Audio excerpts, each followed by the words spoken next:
میں اپنے ہاسٹل کے کمرے میں تھا جب اچانک فون کی گھنٹی بجی۔ میں نے فون اٹھایا اور سلام کیا۔ توجہ کرنے پر معلوم ہوا کہ فون امی جان کر رہی ہیں۔ امی جان نے وعلیکم السلام کہا اور پھر روتے ہوئے بولیں، بیٹا اب وقت ہے کہ تم واپس آ جاؤ ہمیشہ کے لیے۔ میں نے امی جان کو روتے ہوئے محسوس کیا اور فوراً ابا جان کی خیریت دریافت کرنے لگا۔ امی جان نے کہا، احسن بیٹا تمہارے ابو اب اس دنیا میں نہیں رہے۔ یہ سن کر جیسے میرے پاؤں تلے زمین سے رک گئی۔ میں اپنے کمرے میں دم بخود کھڑا رہ گیا اور گہری سوچوں میں کھو گیا۔ مجھے آج بھی ابا جان کی باتیں یاد آ رہی تھیں۔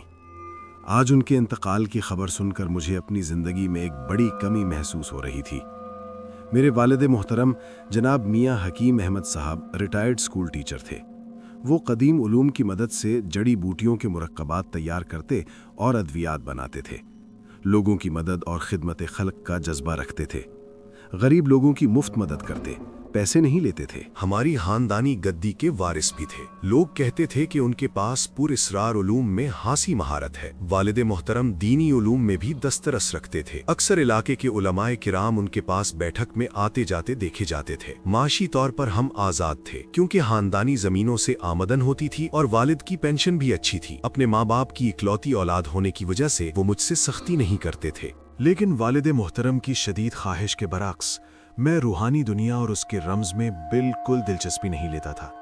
ان کے بے حد اصرار کے باوجود اسکول کے بعد عملیات سیکھنے میں کوئی دلچسپی نہیں لیتا تھا اور دنیاوی علوم کی طرف قدم بڑھانا چاہتا تھا۔ احسن بیٹا، یہ علم ہمارے باپ دادا کی وراثت ہے۔ اس علم کو ہم انسانیت کی بقا اور امداد کے لیے استعمال کرتے ہیں۔ آج والد صاحب کی وفات کے بعد دل میں یہ احساس جنم لے رہا تھا کہ شاید مجھے اپنے خاندانی علوم کی طرف بھی توجہ دینی چاہیے تھی۔ میں نے امی جان کو کہا کہ میں ابھی گھر کے لیے نکل رہا ہوں۔ گھر پہنچنے کے بعد والد محترم کے کفن دفن اور آخری رسومات ادا کیں۔ تدفین کے بعد جب گھر میں داخل ہوا تو امی جان نے آواز دی، احسن بیٹا کھانا کھا لو۔ مجھے احساس ہوا کہ صبح سے ہم نے کچھ نہیں کھایا۔ امی جان بہت اداس اور دکھ میں تھیں۔ کھانے کے بعد امی جان نے کہا، احسن بیٹا میں چاہتی ہوں کہ اب تم گھر لوٹ آؤ اور اپنی خاندانی وراثت کو سنبھالو۔ یہ کہہ کر امی جان مجھے والد صاحب کے کمرے میں لے گئیں اور والد کی گدی اور کتابوں کی لائبریری دکھانے لگیں۔ میں نے امی جان کو دلاسا دیا اور یقین دلایا کہ میں والد اور دادا کی وراثت کو سنبھالوں گا۔ امی جان روتے ہوئے مسکرائیں، مجھے دعا دی اور اپنے کمرے میں آرام کرنے چلی گئیں۔ رات گہری ہوتی چلی گئی۔ کمرے میں ایک عجیب سا سکون تھا اور ایک خاص قسم کی خوشبو جو بیان نہیں کی جا سکتی۔ کمرے کی دیواریں سفید رنگ کی تھیں، کمرہ کشادہ اور ہوادار تھا۔ کھڑکی کے باہر گھر کے باغ کا دلکش منظر تھا۔ ایسے لگ رہا تھا جیسے کوئی کمرے میں سنہرے رنگ کی روشنی انڈیل رہا ہو۔ بہت سی اسلامی کتابوں کے درمیان ایک چمڑے کی جلد والی کتاب نظر آئی۔ میں نے کتاب اٹھائی۔ کمرے میں کسی کے ہونے کا احساس ہوا مگر میں نے اسے جھٹلا دیا اور کتاب کھولی۔